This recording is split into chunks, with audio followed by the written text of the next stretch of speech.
একটা জবান বন্ধ রাখবেন না।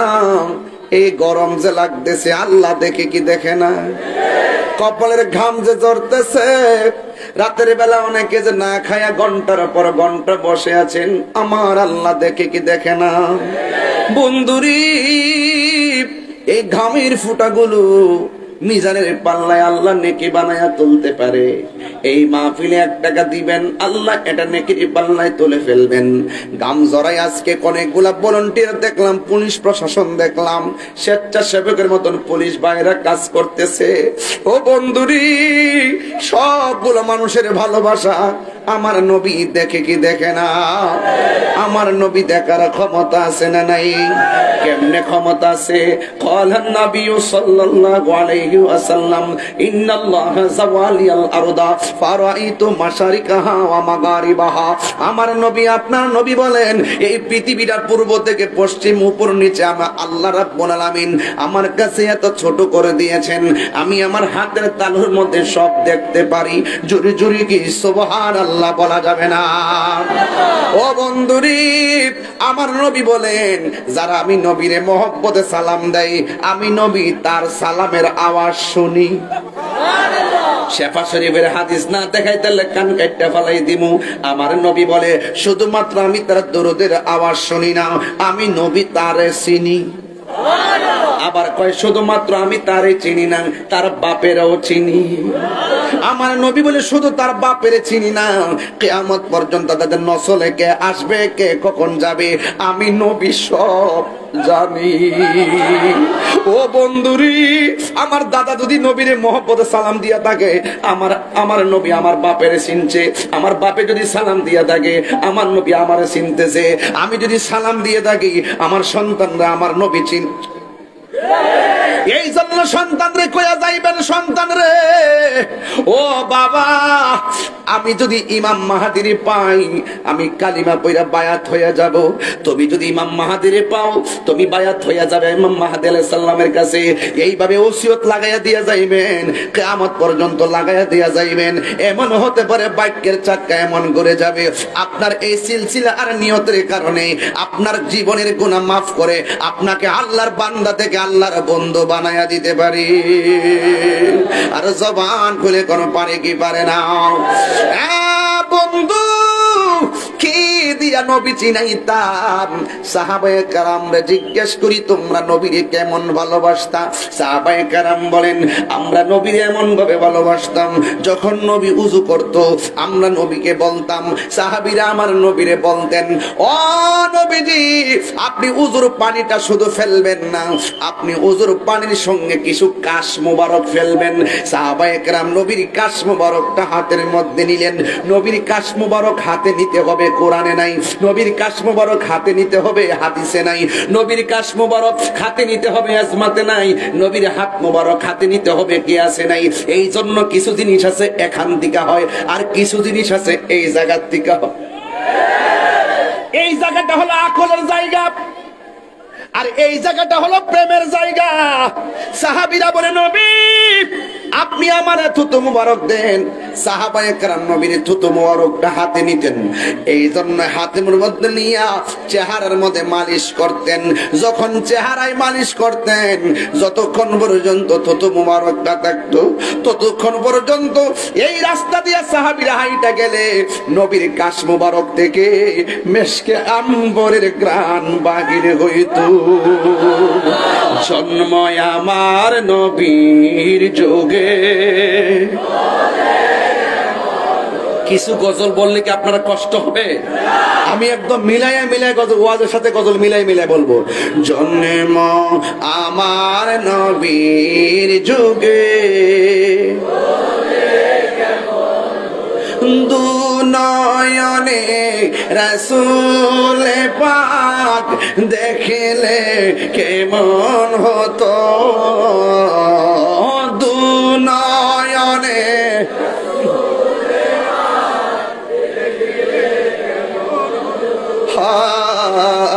জন্ম এই যুগে। আসিত বেশে হজরতে বেলালের মধুর আজান। বেলালের কি চেহারা খুব সুন্দর ছিল? দাঁতগুলো কি খুব সমান সমান ছিল? না, আরেকটু পরে। এই বেলালে কি কণ্ঠস্বর খুব ভালো ছিল?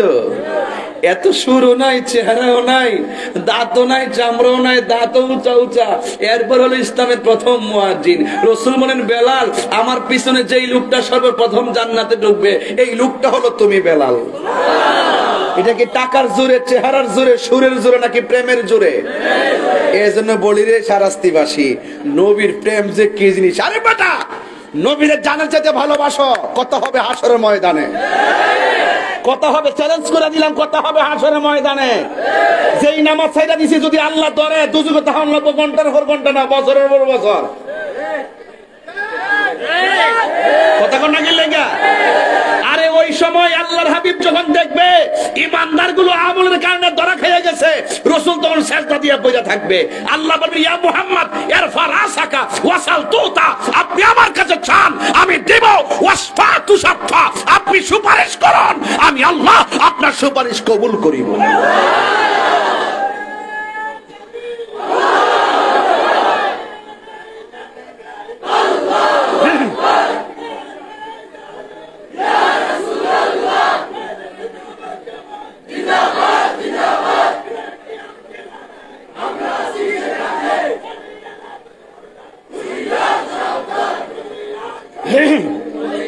আমার ভাইরা, আপনারা কি আমার চিল্লা চিল্লিতে অতিষ্ঠ? খুব কি বেশি চিল্লাইতেছি? তবে এখনো শুরু করি নাই, শুরু করবো আরো আধা ঘন্টা পরে। শায়েক পূজা বন্ধ করে দিমু। কথা কন, কথা কন। এখন ভূমিকার মধ্যে আছি, বেশি কথা কইতাম না। তবে বলুন, বেলাল নবী পাইছে টাকার জোরে না প্রেমের জোরে? সিদ্দিক আকবরে ওই যে আমার বাবা তো হজে গেছেন, আমার নবীর রওজার পাশে, রওজা মুবারকের পাশে আবু বকর রওজা মুবারক আছে না নাই? নবীর পাশাপাশি শুয়ে গেছে, এটা কি টাকার জোরে না প্রেমের জোরে? এই প্রেম আমরা শিখছি আবু বকর থেকে। কথা কোন ঠিক না বেটি? এই প্রেম শিখছি বেলাল থেকে, এই প্রেম শিখছি ইমামে হাসান হুসাইন থেকে। মনে নাই? মুঝে কুফাবালো,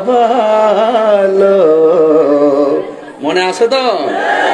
মুসাফির না সমঝো মে আয়া नहीं हो बुलाया गया हो। রক্ত দেওয়া শিখছি ইমাম হুসাইন থেকে, রক্ত দেওয়া শিখেছি হযরতে তালহা থেকে, রক্ত দেওয়া শিখেছি হযরতে হানজালা থেকে। রক্ত দিতেই থাকবো, কারণ রক্ত দিলেই ইতিহাস পাল্টাই। কথা কোন ঠিক না বেঠিক? আজকে যারা এখানে বসেছেন সব নবীর পাগল, ঠিক কি না?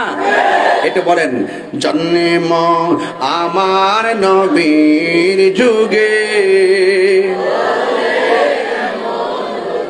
দুনয়নে রাসূল পাক দেখিলে কেমন হতো, দুনয়নে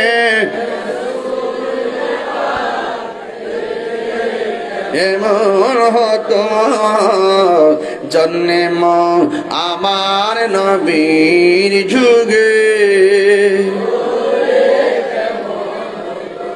আসিত বেশে হযরতে বেলালের মধুর আজান, সেই আজানে ছিল এমন প্রেম মুগ্ধ রহমান।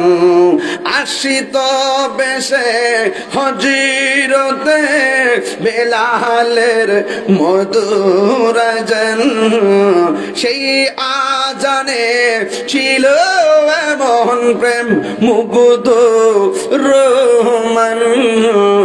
দয়াল নবীর পিছে নামাজ পড়লে কেমন হতো, দয়াল আজ পড়লে কেমন হতো দুনয়নে রাসূল পাক দেখিলে কেমন হতো দুনয়নে দেখিলে কেমন হতো জন্ম আমার নবীর যুগে একটা জবান বন্ধ রাখবেন না। আমি একটা চমৎকার ঘটনায় ঢুকে গেলাম। ও বন্ধুরি, ও বন্ধু, সাহাবায়ে কেরাম থেকে নবীর ভালোবাসা খুঁজে বের করতে হবে। একটা সাহাবী যার চেহারাটা বেশি সুবিধাজনক নয়, একটা সাহাবী যার সুরটা তেমন বেশি ভালো নয়, কিন্তু আল্লাহ পাক তো কাহারো চেহারার দিকে তাকায় না, আল্লাহ পাক কাহারো ড্রেসের দিকে তাকায় না, আল্লাহ পাক তাকায় মানুষের অন্তরের দিকে। অন্তর্যামী হলো একজন, জবানটা খুলে বলো তিনি কে? ওই পাগলা শুধুমাত্র একটা কথাই, কুল হুয়াল্লাহু আহাদ আল্লাহুস সামাদ লাম ইয়ালিদ ওয়া লাম ইউলাদ ওয়া লাম ইয়াকুল লাহু কুফুয়ান আহাদ। এই পাগলার মুখ দিয়া শুধু একটা কথা, আল্লাহ আল্লাহ আল্লাহ আল্লাহ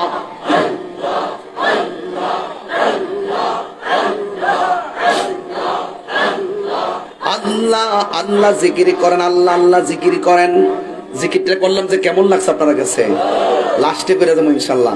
আল্লাহ আল্লাহ জিকির করে, আল্লাহ আল্লাহ জিকির করার পরে এক লোক কয় সাবধান, এই জায়গার মধ্যে আল্লাহ আল্লাহ জিকির চলবে না।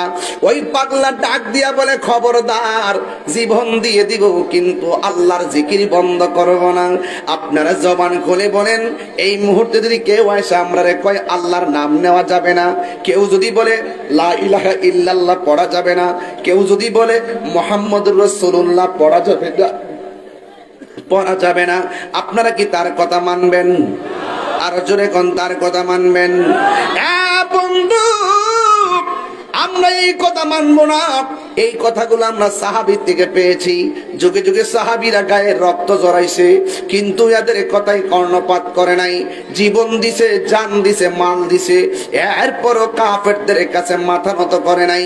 এই সমস্ত জিদের কথাগুলো, এই সমস্ত প্রেমের কথাগুলো আমরা সাহাবীর থেকে পেয়েছি। বন্ধু, ওই সাহাবী যখন আল্লাহর জিকির করে, তখন সাহাবীকে মারধর করার পরও জবান থেকে আল্লাহর জিকির সরাই না। এমন ভাবে গরম ভাবে লোহাগুলো, এমন ভাবে মাসুল টানিগুলা লোহাগুলা গরম করেছে, এমন ভাবে গরম করেছে, গরম করে করে তার পিঠের মধ্যে লাগাইয়া দিছে, কিন্তু সে আমার আল্লাহর জিকির বন্ধ করে না। এবার তার জিহ্বার ভিতরে লোহাটা গরম কইরা এই লোহাটা লাগাইয়া দিছে। এরপরে জিজ্ঞাসা করে, তুমি আল্লাহর নামটা ছেড়ে দাও। সে বলে, না না, আমার জীবন দিব আল্লাহর নাম ছাড়বো না, আমার জীবন দিব আমার নবীর নাম ছাড়বো না। লোহা গরম কইরা জিহ্বার ভিতরে লাগাইয়া দিছে যেন আল্লাহর নাম নিতে না পারে। এরপরে তিনি আল্লাহ আল্লাহ জিকির করে, চিৎকার মাইরা কি আল্লাহু আকবার বলা যাবে না? আর আইয়ুব নবীর কথা মনে হইয়া গেছে। আইয়ুব নবী বলে, আল্লাহ আমার অল বডিটারে পুরাইতে পুরাইতে পচাইতে পচাইতে হাড্ডি পর্যন্ত পচাইয়া দাও, আমার কোনো আপত্তি নাই, শুধুমাত্র আমার জিহ্বাটারে তুমি ভালো রাখবা। কই কেন? কই এই জিহ্বা দিয়া যেন তোমার নামের জিকির করতে পারি। জোরে জোরে কি সুবহানাল্লাহ বলা যাবে না? বন্ধু, ওই পাগল জিহ্বার ভিতরে লোহা গরম কইরা লাগাইয়া দিছে, ডাক দিয়া বলে, তুমি আল্লাহর জিকির করবা না? এই লোকটা বেশি বেশি কইরা জিকির করে। একটা কথা মনে রাখবেন, টাকা দিলে কি আপনারা ঈমান বিক্রি করে ফেলাইবেন? আর জোরে কোন বিক্রি করে ফেলাইবেন? টান বন্ধুরা রে আমার, ও আমার শাহরাস্তির বাবারা, ও আমার অষ্টগ্রামের বন্ধুরা রে,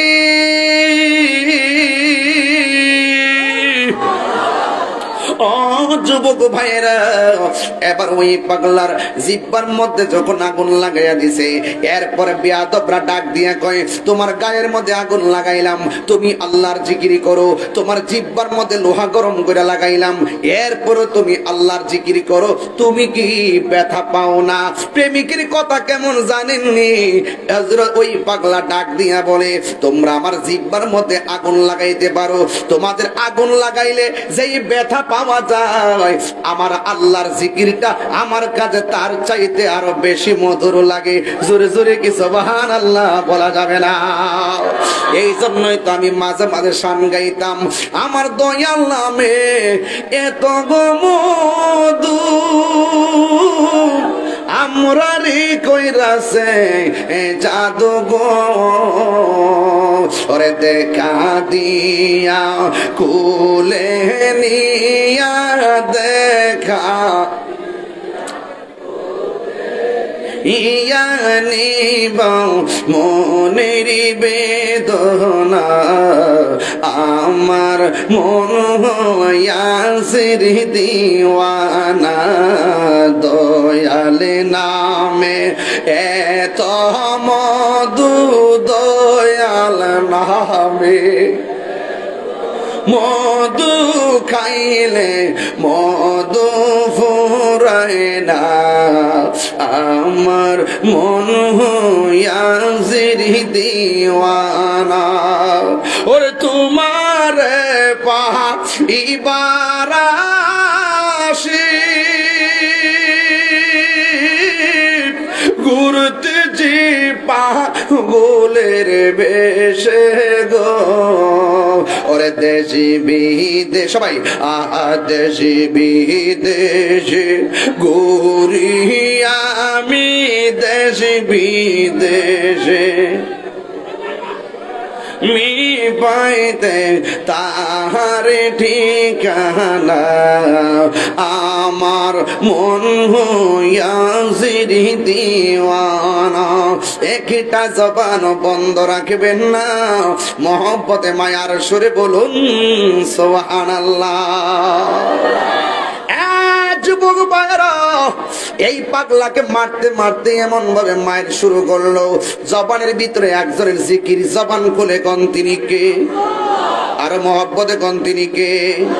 এবার যখন উনাকে মাটির মধ্যে ফালাইয়া, গরম মাটির মধ্যে ফালাইয়া, গলার মধ্যে রশি লাগাইয়া, বুকটারে বালুর মধ্যে খেসরাইয়া, চামড়াগুলো একদম গরম তাপে উঠে গেছে, এরপরেও মুখ থেকে আল্লাহর নাম ছাড়ে না। এবার একজন মানুষ খবর পাইছে তার ভাইটাকে এমন ভাবে আযাব দিতেছে, এমন ভাবে কষ্ট দিতেছে। আজকে দেখেন আমার ভাই দীপু ভাই, এলাকার ভিতরে কোনো মেয়ের যখন বিয়ে হয় না, এবার যখন কোনো বিয়ে হয় না, এই যুবকের দল এলাকায় যখন কোনো মেয়ের বিয়ে সমস্যা হয়, তখন আমার ভাই দীপু ভাই তাকে সহযোগিতা করে, এলাকায় যখন ঘরের প্রয়োজন হয় তিনি সহযোগিতা করে। এটাই হলো মুসলমানদের নিয়ম। এক মুসলমান বিপদে পড়লে আরেক মুসলমান পাশে দাঁড়াইতে হবে।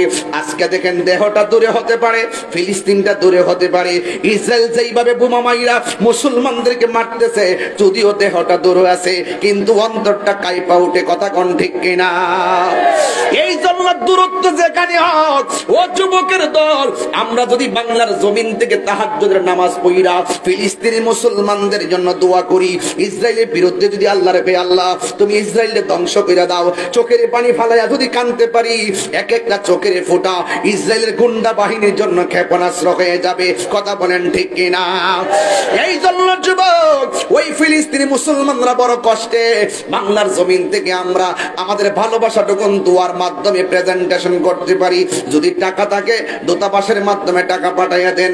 এই জন্য যুবক, এমন ভাবে ওই মুসলমানটার সাহাবীর যখন বিপদে পড়ে গেল, ঠিক এমন ভাবে হযরতে আবু বকর সিদ্দিক রাদিয়াল্লাহু তাআলা আনহু শুনলেন, শুইনা ওই ভাইয়ের কাছে দৌড়াইয়া চলে গেলেন। যাইয়া দেখতেছেন তার পেট দিয়া পানি পড়তেছে, তার গলার মধ্যে রশির দাগ বসে গেছে, তার জিহ্বার মধ্যে আগুনের দাগ লেগে আছে, তার পিঠের মধ্যে আগুনের দাগ লেগে আছে গো। আবু বকর সিদ্দিক রাদিয়াল্লাহু তাআলা আনহু, একটু গভীর মনোযোগ দেন। এই ডান বামে তাকাবেন না, কি আশ্চর্য কথা বলতেছেন কেন? কথা বলতেছেন কেন বাবা? এদিকে তাকান, একটু মহব্বত দেন। সিদ্দিক আকবর বলেন, এ নবীর সাহাবী, তোমার জিহ্বাটা পড়ছে কেন? কয় আমি আল্লাহর জিকির করি এই জন্য। ও, তোমার পিঠের মধ্যে আগুনের দাগ কেন? কয় আমি আল্লাহর জিকির করি দেখা। কয় তুমি কি মনে মনে জিকির করতে পারো না? কয় না, পারি না। কয় মনে মনে জিকির করলে তো তোমাকে এমন ভাবে মারতো না। তুমি একটু নীরবে নীরবে জিকির করো। তুমি যে জিকিরি করো আমার আল্লাহ জানে কি জানে না? কয় আল্লাহ তো জানে। তুমি যে নবীরে ভালোবাসো নবী জানে কি জানে না? কয় হ্যাঁ নবী জানে। কয় ঠিক আছে, তুমি কিছুক্ষণের জন্য তার সামনে আসলে আল্লাহর নামটা জোরে জপো না, মনে মনে জপিও। তোমার অন্তর্যামী হলো একজন, জবান খুলে বলুন তিনি কে? ও বন্ধু, ওই পাগলা বলে আবু বকর, তুমি আমারে বলছো আমি মনে মনে বুঝি আমি জিকিরি করতাম, এই লোকটা শুনলে আমারে মারবো, মায়ের ডরে আমি মনে মনে জিকিরি করতাম, মায়ের ডরে আমি নবী নবী আস্তে আস্তে করতাম। আবু বকর রে, সে আমার মায়েরা যতটুকু কষ্ট দিছে তোমার কথার দ্বারা আমি আর চাইতে বেশি কষ্ট পাইছি। কই কেন? কই আমি আল্লাহরে ভালোবাসি, এটা গোপনে কেন প্রকাশ করব? আমি আল্লাহকে নবীকে ভালোবাসি, আমি গোপনে কেন নবী নবী করব? জীবন দিয়ে দিব, এরপরে আল্লাহ এবং নবীর নাম জবান থেকে সরাইতে পারবো না। আবু বকর, মাটির পাতিল চিনোনি? মাটির পাতিল কেউ যদি কিনতে যায় টুকা দিয়া দেখে ফাটা নাকি ভালো। আমি আল্লাহর প্রেমের বাজারে বিক্রি হইতে এসেছি, ওরা আমার টুকা দিয়া দেখতেছে আমি আল্লাহ এবং নবীরে কত ভালোবাসি। এই জন্য টাকার লোভ দেখাইবে ঈমান দেওয়া যাবে না। হকের কথা বলতে গেলে কাউকে ভয় করা যাবে না। কেন কেন কেন? আল্লাহ রাব্বুল আলামিনকে যদি পাইতে চান আপনি নবীরে ভালোবাসতে হবে। সিদ্দিক আকবর ডাক দিয়া বলে, ভাই রে, আমার ভাই বেলালকে মাইরেন না, আমার বাইরে একটু আজাদ কইরা দেন। কয় কেন? কয় এই কষ্ট ওর সহ্য হয় না। কয় যদি আজাদ করতে হয় টাকা লাগবে। সিদ্দিক আকবর বলেন, আমার সব টাকা জিহাদের রাস্তায় ব্যয় কইরা দিছি, আমার গায়ের মধ্যে একটা চাদর আছে, যদি পারেন আমার ভাইটাকে চাদর দিয়া মুক্ত করে দেন। যদি পারেন চাদর দিয়া মুক্ত করে দেন। এবার চাদর দিয়া মুক্ত করে দিল। এবার আমার বেলালকে সিদ্দিক আকবর নবীর কাছে নিয়ে গেল। যাইয়া ডাক, আল্লাহু আকবার জোরে হবে, যাইয়া ডাক দিয়া ইয়া রাসূলুল্লাহ, নবী গো,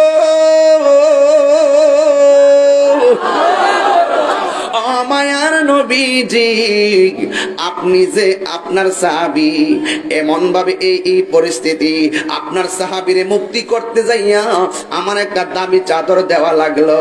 আমার নবী বলে, আবু বকর, ও আবু বকর, তুমি নতুন চাদর দিছো, এর বিনিময়ে বেলালে মুক্তি করছো, তুমি জানো নি এর বিনিময়ে তুমি কি পেয়েছো?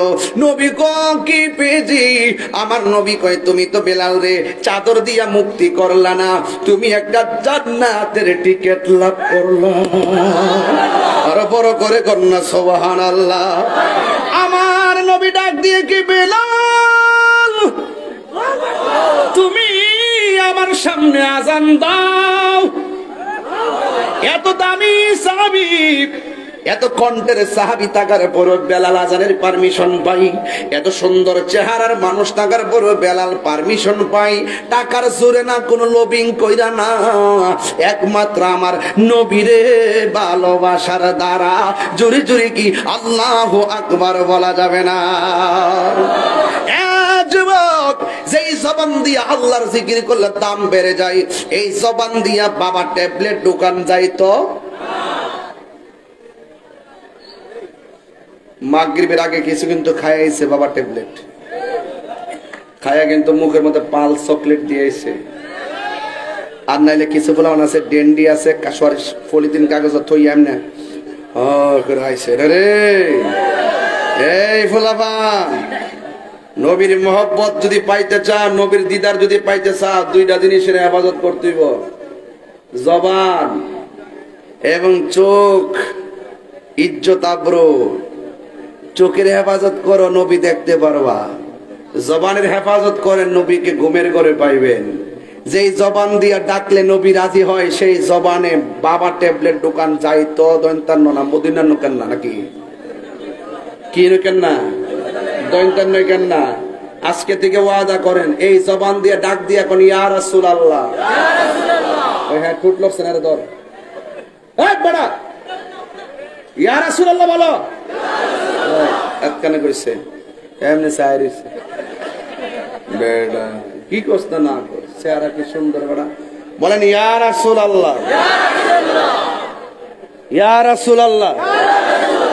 ওই দেখে মোবাইল টিপে দে, থাপড়া দে দে লাগা, আমার সামনে বই হ্যাঁ মোবাইল টিপে।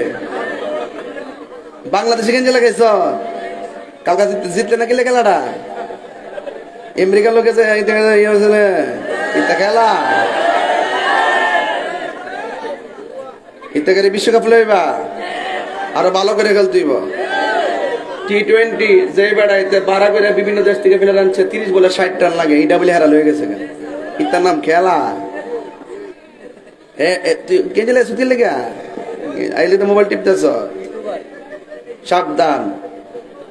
বাবা ট্যাবলেট খাইবা, হ্যাঁ বলেন বন্ধ, ওই দেখ কই দেখ টুট লড়ছে না, বন্ধ, ঠিক আছে আগ কয় বন্ধ, এমনি কেবে ওয়াজ আজকে বাড়িতে নিয়ে যেতে কইতাম না, বাড়িতে নিতে ওয়াজ। বেলাল নবীরে ভালোবাসছে জানের চাইতে কম না বেশি, মায়ের খাইলে কি ইমান বেচালন লাগবো, ডলার দিলে কি কালার ফান্ডার লাগবো, ডলার দিলে কি আমি নবীর বিরুদ্ধে গালি দিমু, আর নবীর বিরুদ্ধে এত সজাগতা কমু, প্রয়োজনে জীবন দিয়া দিমু। হাত তুলে বলো ঠিক কি না বলো, কিন্তু ইমান দিতাম না, শুরু করছি না। তবে একটা কথা, আগে ওয়াজ সামাজিক ওয়াজ কিছু ছাইরা লই, সামাজিক ওয়াজ কিছু ডাইলা লই, চা তো ডালছি ওয়াজ ডাইলা লই। বলেন বাবা, হ্যাঁ গো বাবা খাইবে নাকি তা বন্ধ, এই আজকাল ঠিক আছে বাবা, হ্যাঁ গো বাবা, আরে বন্ধ না কইবেন, তবে বাংলা বলছ না বাবা, এখন ঠিক আছে বাবা, নেশা, ইয়াবা, ফেন্সি, গাঞ্জা, ডেন্ডি, চুগলখুরি, মুনাফিকি, গীবত, সুদ, সুদ আসেনি রে বাজানো, বাজান সুদখোরের কারণে গরিব আরো বেশি গরিব হইতেছে, আর মানুষ এখন হাসতে হাসতে সুদ খায়। ইদানিং দেখছি বেডিয়ায় তো টেহা লাগা, হাজারে কত রে, হ্যাঁ 300, এটা বেশি গোছ, 100, হাজারে কত, 10,000, 20,000 বলে ফাইজলামি পাইছ, এর লাগে তাই লাইনটা দিই না, লাইনটা দিলে ওয়ার জায়গা আরেক লাইনে 10,000 বলে 20,000, ওখানে পুলিশ দা ধরা দেবো কিন্তু কই দিছি। এটা ভয়ঙ্কর সুদখোর রে, ভয়ঙ্কর সুদখোর। অ্যাকশন, অ্যাকশন ইসরায়েলের বিরুদ্ধে, সুদখোরের বিরুদ্ধে বাজান। সুদ খাওয়া আর মুদ খাওয়া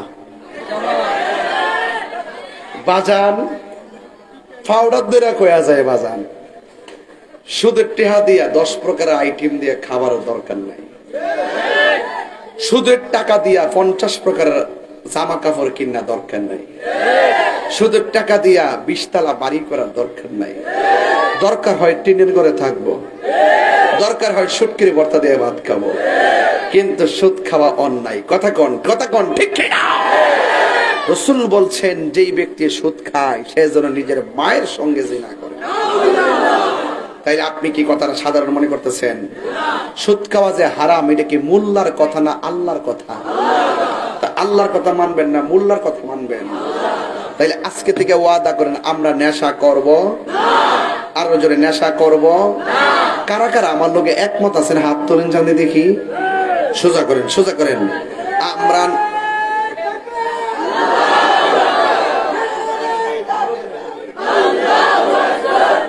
আরে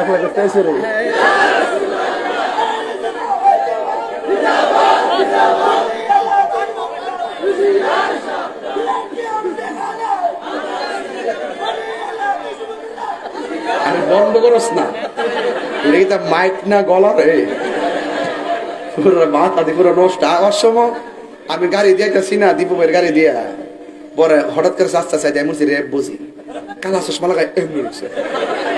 পরে ভাগ্য বলে আমার সামনে পুলিশ আছে, দিকে জান্ডা বাজছে, এমনি যে করছে না এনে করছে, ওরা সাথে পুরো একটা আগুন হারুছে, ওয়ান সাইড দিয়ে পুরো সুন্নি যোদ্ধা। আল্লাহ পাক তার গলার মধ্যে আরো বরকত দুক, আমিন খন, আরো জোরে কোন আমিন। এদিকে ভাইরাল করে দিই, এদিকে নারে তাকবীর। শুনেন বাজান, শাহরাস্তি কিন্তু তাহির হুজুর নতুন না। আয় পাগলা কেন যা যা, ঠিক আছে 10 নে কাগজ টলো নেটি সুদা মুখটা বস যা পাগলা দিছি, তুলে দিছি বাজান, এত কষ্ট করছে তো ওটাই দিছি আর কি একটু। মারহাবা জোরে কোন। তা আপনারা কোন নেশা করবেন? আচ্ছা এই ওয়াজটি কি খারাপ লাগতেছে? আমি কি তখন দর্শি মনে করুন?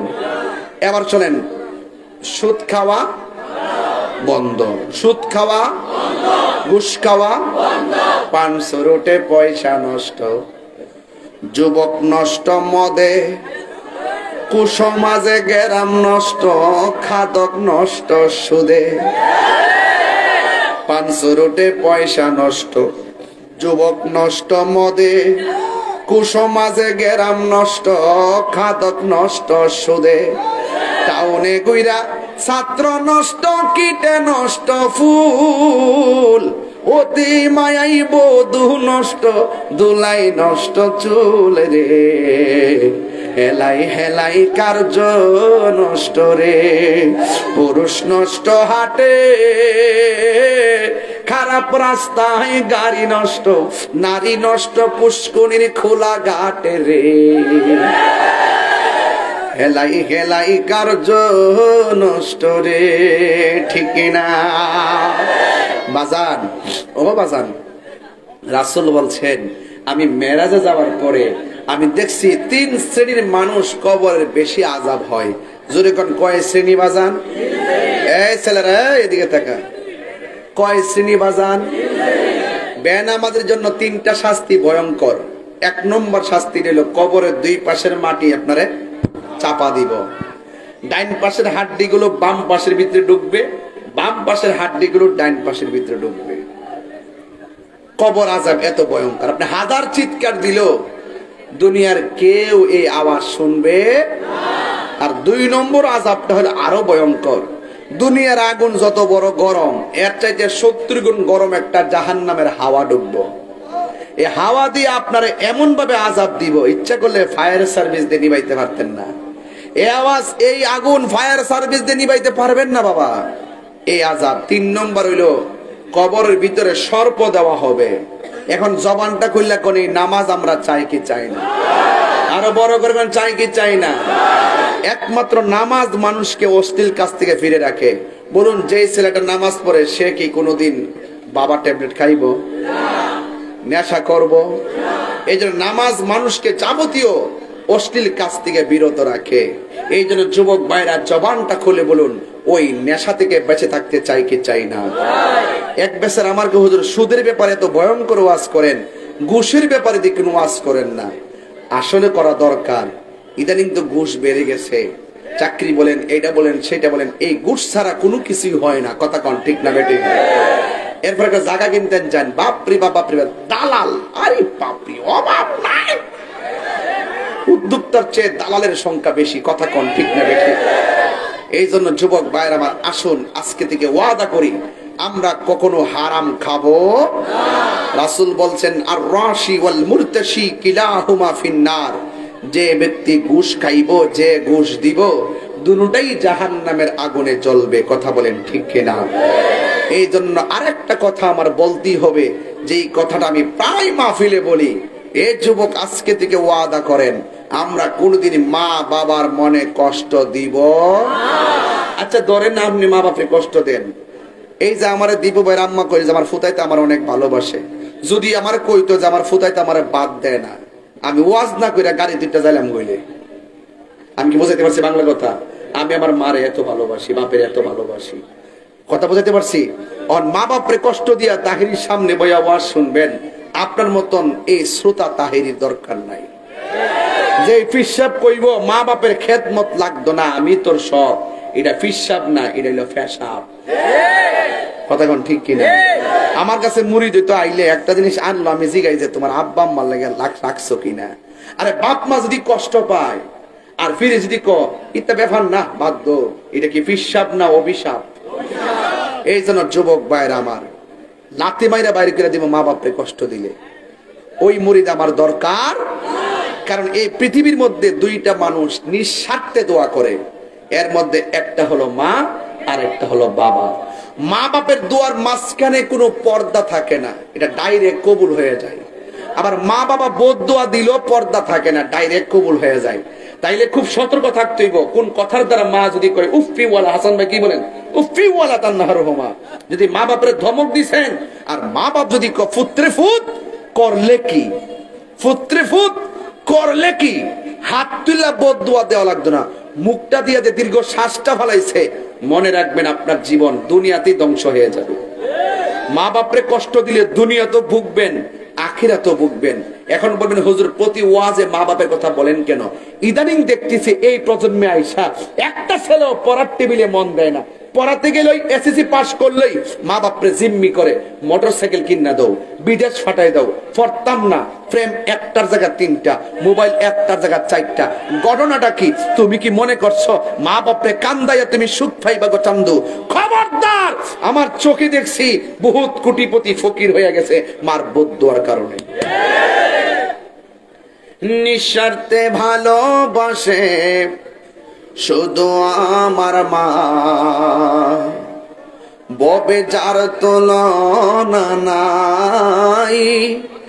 নিঃস্বার্থে ভালোবাসে শুধু আমার মা, ববে যার তুলনা নাই। সেই মা তোমার চলে গেলে গো, আরে দীপু ভাইরা আম্মা বাসে থেকে না ঘরটা বড়া বড়া লাগে। আরে দুনিয়া থেকে চলে গেলে বোঝা যাবে ঘরটা শূন্য হয়ে যাবে। আমার বাপ চলে গেছে, আমি জানি ঘরটা কত শূন্য। একটা সিদ্ধান্ত একবার নিলে 5 বার ভুল হয়, আর বাপটা থাকতে হাজার চিন্তা করে একটা বুদ্ধি দিছে, এই বুদ্ধিটা এখনো বলবৎ আছে। কথা কন ঠিক না বেঠিক? বুদ্ধি দেওয়ার লোক পাইতা না বাপ মা ছাড়া। এই বেটা হেই বেটা বুদ্ধি দিব, সব ধ্বংস হওয়ার বুদ্ধি দিব।